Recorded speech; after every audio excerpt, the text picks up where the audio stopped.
December 7, 1941, was a day that changed the United States forever. 4 years later, the Pacific War would finally end not with a whisper, but with a thunderous roar of 16-inch guns and the roll of the oceans beneath one of the most famous warships ever built, the USS Missouri BB-63. Known as Mighty MO, she would become the symbol of American naval power, a floating fortress, and the very platform on which World War II officially came to a close.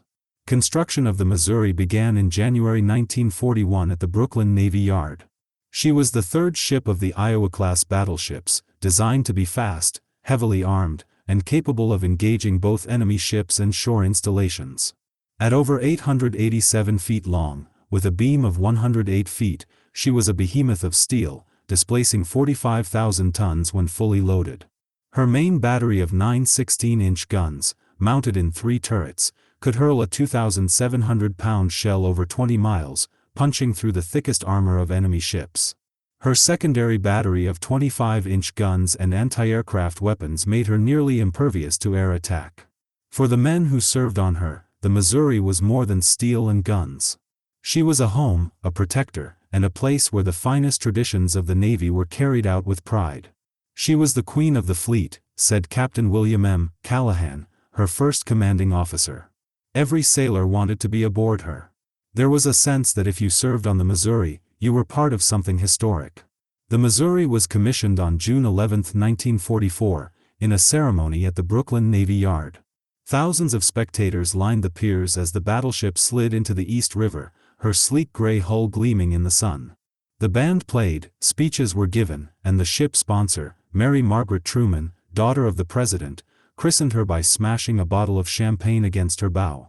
There was a sense, even then, that this ship would see history in action.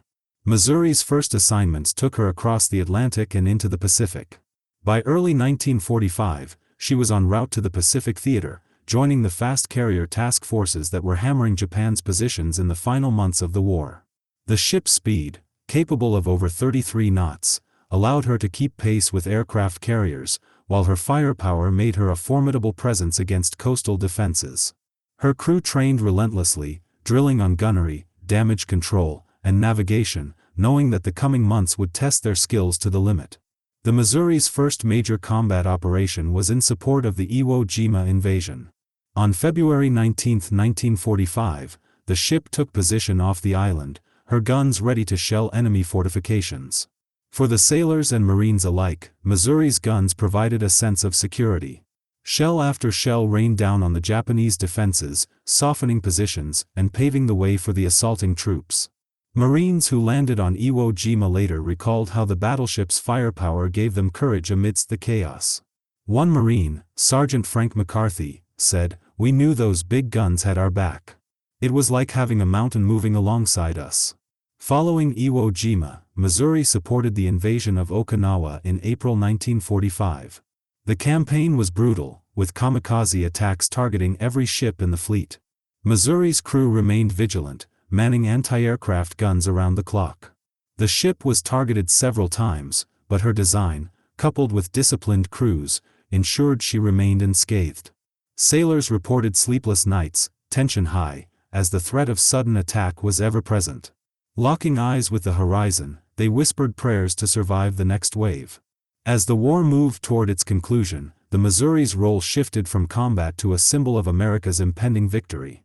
In July 1945, after the bombings of Hiroshima and Nagasaki, Missouri steamed toward Tokyo Bay, her crew anticipating the surrender that had been talked about in hushed tones for months. Every sailor knew the significance of their presence. This was not just another mission. This was the culmination of years of sacrifice, of battles fought across oceans, islands, and cities. On August 28, 1945, Missouri entered Tokyo Bay under clear skies. The Japanese delegation, carrying the weight of defeat, prepared to sign the instrument of surrender. Every eye on the Missouri's deck, from officers to enlisted men, recognized that this was a historic moment. General Douglas MacArthur, Supreme Commander of the Allied Powers, chose the battleship for the ceremony for a reason. She represented the might of the United States Navy, the technological edge, and the relentless determination that had brought the world to this moment. September 2, 1945, would become a date etched into history. On the deck of the USS Missouri, at 9:02 a.m. local time, representatives of Japan signed the formal surrender documents, officially ending World War II. The world watched as MacArthur and Japanese Foreign Minister Mamoru Shigemitsu completed the signing. Today, we witness the final act of the great drama of the Pacific War, MacArthur declared. Sailors cheered, flags waved, and photographers captured images that would be remembered for generations. For the crew, the ceremony was surreal. Chief Petty Officer Charles C. Thomas later said, "We had trained for combat, for battle stations, for fire and smoke and chaos. But on that day, it was quiet. Almost peaceful. We knew the world had changed beneath our feet." Others recalled feeling a mixture of pride and relief. After years at war, the Missouri had transformed from a weapon into a stage where history was made. Even before the war, the Missouri had been a technological marvel. Her armor was designed to resist 16-inch shells, her machinery could maintain high speed even under damage, her radar systems were state-of-the-art, allowing her to detect aircraft and ships at great distances. During her combat tours, these features were more than specifications, they were life-saving tools. Her advanced fire control system enabled gunners to hit targets miles away, a crucial advantage against entrenched enemy positions. Life aboard the Missouri was demanding. Sailors worked long shifts, often 12 hours or more, rotating through gunnery, maintenance, and watches. Meals were prepared in a galley designed to feed over 2,500 men at a time, and sleeping quarters were tight, often with bunk beds stacked 3 high. Discipline was strict, but camaraderie ran deep. Letters sent home describe men sharing cigarettes, swapping stories of hometowns, and maintaining morale even when the horizon promised danger. One sailor, Seaman John H. Rogers, wrote to his mother in late 1944, "Life aboard Missouri is not easy, but there's a pride here you can't describe. Every man knows that this ship is something special. We are part of history, even if we don't fully see it yet." Letters like this captured the spirit of the crew, whose commitment would culminate in the ship's defining moment. The Missouri's gunnery drills were rigorous. Each gun turret required a team of sailors working in concert, loaders, pointers, range finders, and fire control specialists. Every shot had to be precise, a single mistake could cost lives. Officers held constant inspections, watching for errors in alignment, calculations, or procedure. During battle, the precision and coordination of these men allowed the ship to deliver devastating volleys against Japanese positions, while minimizing risk to friendly forces.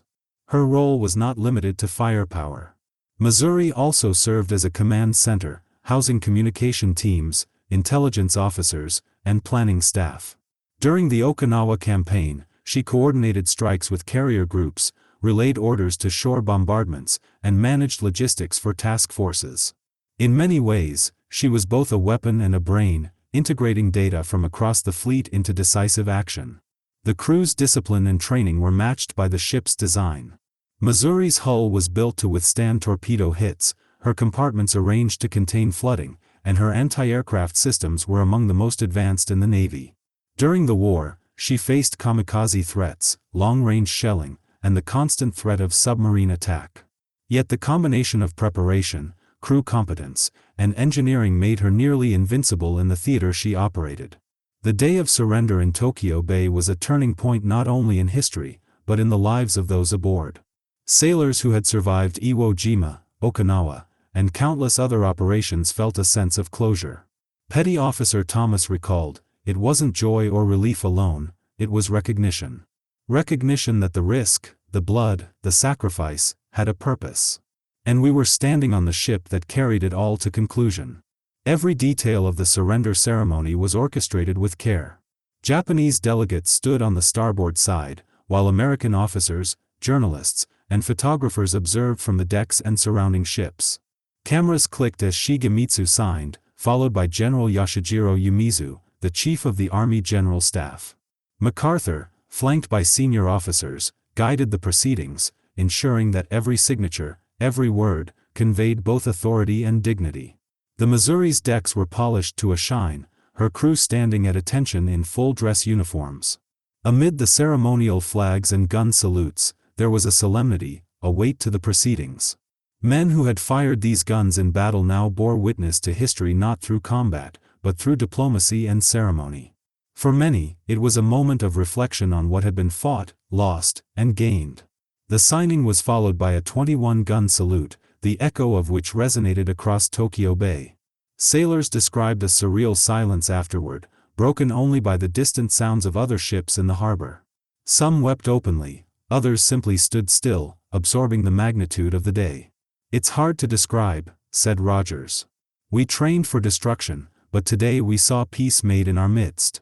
And it was Missouri that made it real." Following the ceremony, the ship continued to serve in the occupation of Japan, projecting American power and providing security. Her presence ensured that Japan's transition to peace was orderly, that Allied directives were enforced, and that former combat zones were stabilized. Missouri, once a weapon of war, became a symbol of authority and trust in the post-war period. Even after the end of World War II, the Missouri would continue to serve in conflicts such as the Korean War, and later as a ceremonial platform during events of national significance. Her legacy was cemented not only in steel and gunfire, but in the memories of the thousands of men who served aboard her. The ship became a floating museum in later years, anchored at Pearl Harbor, a fitting tribute, given the irony that it now overlooks the harbor where the war had begun for America, and where it ended aboard her decks. Visitors walk the decks, see the massive guns, and imagine the weight of history that the ship carried. Veterans share their stories, often pausing at the same spots where MacArthur once stood, where Japanese delegates signed the surrender, and where a nation transitioned from war to peace. To this day, USS Missouri BB-63 embodies more than military might. She represents the culmination of strategy, technology, courage, and sacrifice. She reminds Americans that victory often depends on discipline, training, and the readiness to act when the world demands it. Her story resonates particularly with those who lived through the war years, men who remember rationing, casualty reports, and the uncertainty of global conflict, and now see in her decks a testament to resilience and triumph. The USS Missouri's legacy did not end with World War II. After the signing of Japan's surrender, she became the embodiment of American naval power and perseverance, a tangible reminder of victory forged through courage, precision, and sacrifice.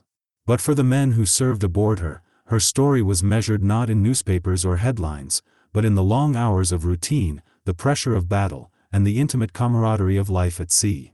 Immediately following the surrender, Missouri remained in Tokyo Bay to support the occupation forces. Her presence was critical for maintaining order in a devastated Japan, ensuring compliance with Allied directives, and reassuring both American forces and the Japanese populace that the transition from war to peace would proceed smoothly. Sailors described their duties during this period as a mixture of vigilance and ceremony. "We were armed and ready, but there was also a strange quiet," recalled Seaman Second Class Robert J. Henderson. "We knew we were part of history, but it felt almost surreal that the guns we trained on for destruction were now silent witnesses to peace." During the occupation, Missouri served as a flagship for Admiral William F. Halsey Jr., who used her to coordinate post-war operations across the Pacific. Communications teams worked tirelessly, sending messages to and from various ports, coordinating troop movements, and relaying orders for rebuilding efforts. Officers managed the delicate task of maintaining discipline while fostering goodwill. Every sailor knew that their actions were under scrutiny, not only by the American command but also by the international community. One petty officer remembered, "It was a balancing act. We had to show strength without intimidation, authority without cruelty." The ship was a symbol, and everything we did reflected on that image. The Missouri's crew also participated in humanitarian efforts, helping deliver supplies and aid to communities devastated by years of war. She became a floating emblem of the new era, one where power was coupled with responsibility. Sailors reported distributing food and medical supplies, assisting engineers rebuilding infrastructure, and occasionally providing a reassuring presence in towns still grappling with the trauma of conflict. For many men, these duties contrasted sharply with the intense combat experiences they had endured only weeks earlier. Even as she transitioned into post-war service, the Missouri remained a training ground for new naval recruits. Her decks were used to teach gunnery, navigation, and damage control. Junior officers learned to coordinate complex operations, while enlisted men honed skills that would prepare them for future conflicts.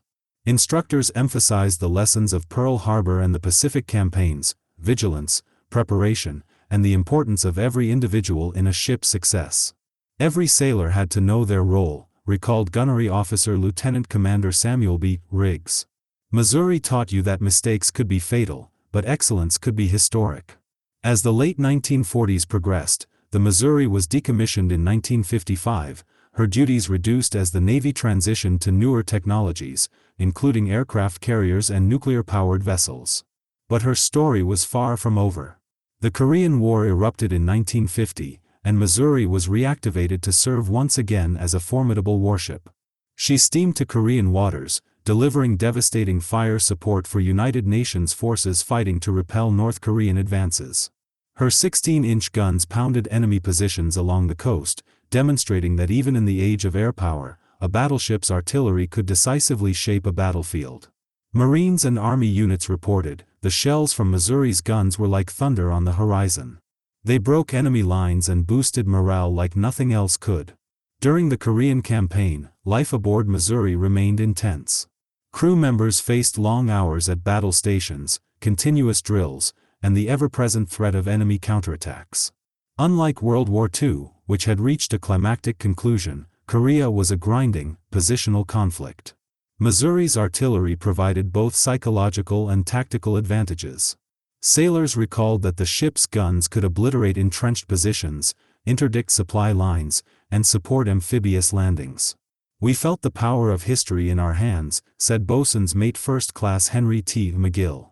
"Every shell we fired reminded us of what this ship was built for." The Missouri's presence in the Korean theater also served a diplomatic purpose. Allied forces viewed her as a symbol of American commitment, and her very presence bolstered confidence among South Korean troops. Japanese officials, still processing the aftermath of surrender, observed the battleship with a mix of respect and trepidation, recognizing that the vessel which had ended one war could project force in another.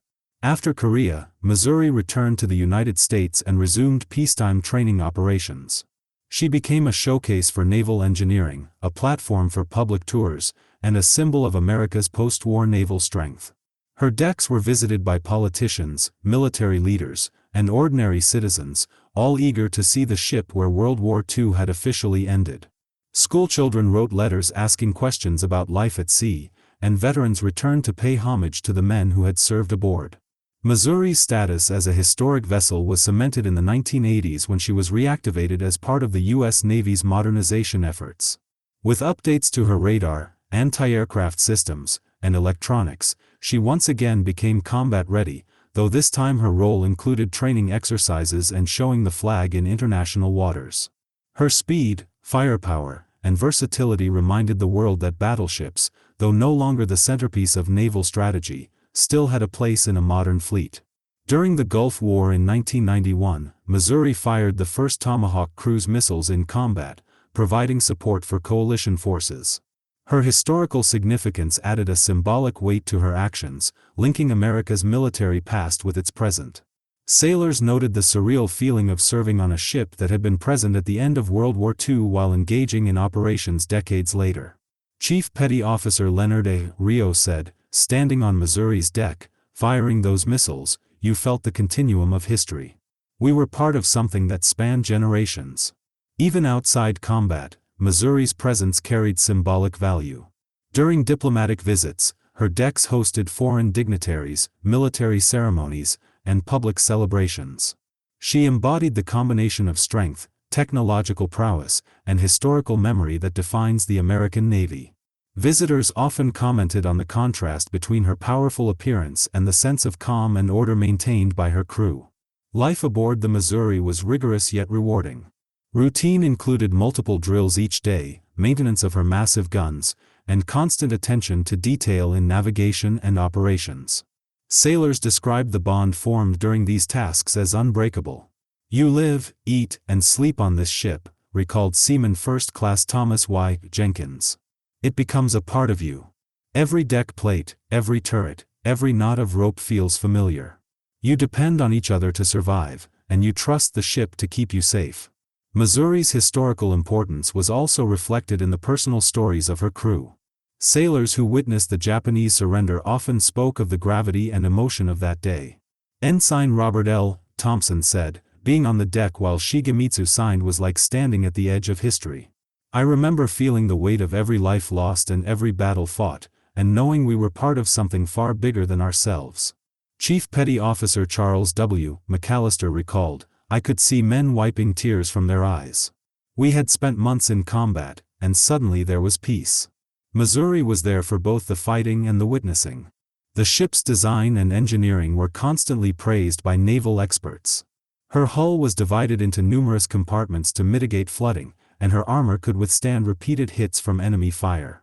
Her anti-aircraft defenses were upgraded throughout her career, ensuring that she could respond to evolving threats. Even decades after her construction, Missouri remained a technological marvel, demonstrating the foresight of her designers. Missouri's role as a historical artifact became particularly prominent after her decommissioning in 1992. Recognizing her significance, the Navy preserved her as a museum ship at Pearl Harbor, alongside the USS Arizona Memorial. Visitors walk her decks, inspect her massive guns, and learn the story of the battles she endured.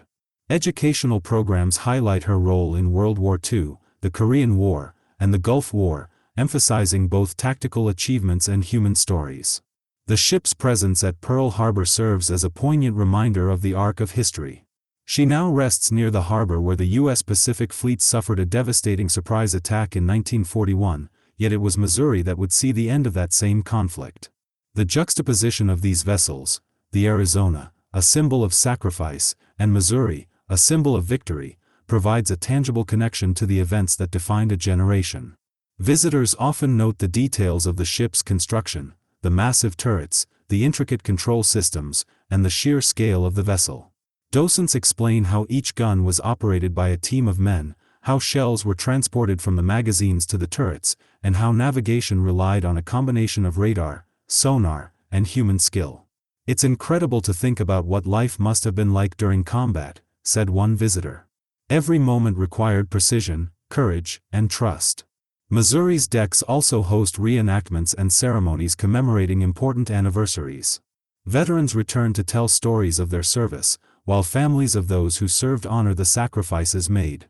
The ship functions as both a museum and a living tribute, reminding each generation that the events of the past are not distant abstractions but real experiences shared by real people. Throughout her service, Missouri's reputation as a mighty battleship was matched by her role in diplomacy. She hosted foreign leaders, provided a visible symbol of U.S. naval power, and reinforced international confidence in American security commitments. Her presence at international events reminded the world that strength, when combined with careful strategy and professionalism, could maintain peace as well as wage war. Personal accounts from crew members continue to emphasize the dual nature of life aboard Missouri, rigorous duty and extraordinary opportunity. Sailors spoke of the pride in maintaining the ship, the thrill of firing her guns, and the awe of witnessing history. One former crew member described standing on the deck during a ceremonial salute, watching flags wave, and realizing that the ship had not only ended a world war but had also endured decades of service that bridged generations. Missouri's influence on naval strategy and training cannot be overstated. Her design, her operational success, and the professionalism of her crews set a benchmark for future warships. Naval academies study her deployments, analyzing the effectiveness of her gunnery, armor, and speed, as well as the leadership qualities that ensured her success. In many ways, the lessons learned aboard Missouri continue to shape the Navy today. Even as technology evolved and aircraft carriers assumed prominence, the story of Missouri remained compelling. She symbolized a tangible link to a pivotal moment in history, the surrender of Japan, the end of World War II, and the culmination of sacrifices made across the globe. Her decks, once sites of combat, training, and ceremony, now serve as places of reflection and education. The ship's legacy endures not only in her physical presence but in the stories of the men who served aboard her. From the young sailors of 1944 and 1945 to those who returned during Korea and the Gulf War, the human element of Missouri's history resonates as strongly as the steel and guns. Their experiences remind us that history is lived by people, not just recorded in books. Missouri remains a testament to the ideals of duty, courage, and resilience. Her guns may be silent, but her story continues to fire the imagination of generations. Visitors leave her decks with a profound appreciation for the scale of the war, the skill of those who served, and the extraordinary events that unfolded on her steel decks. In the final analysis, USS Missouri BB-63 represents more than a ship. She embodies the arc of American naval power, the triumph over adversity, and the enduring memory of World War II. She reminds us that history is both monumental and personal, shaped by decisions, courage, and the steadfast commitment of those willing to serve. From her commissioning in 1944 to her role in ending the deadliest conflict the world had ever known, through later wars and finally to her preservation as a museum ship, Missouri stands as a mighty monument to the men and women who shaped history. Her decks echo with stories of battle and surrender, of vigilance and sacrifice, of pride and remembrance. Every time visitors walk across her steel plates, they are treading the same path as those who ended World War II aboard her decks. Every salute, every photograph, every step taken across her vast expanse serves as a connection to the past, a past defined by bravery, strategy, and the relentless pursuit of victory. And so, the mighty MO endures. From Brooklyn to Tokyo Bay, from the Pacific Islands to the shores of Korea and the Gulf, her story continues to inspire. She is a reminder that even in the face of unimaginable adversity, human courage and ingenuity can prevail. The USS Missouri BB-63 is not just a ship. She is history itself, frozen in steel and memory, teaching all who visit the power of preparation, the weight of responsibility, and the enduring impact of a nation's resolve.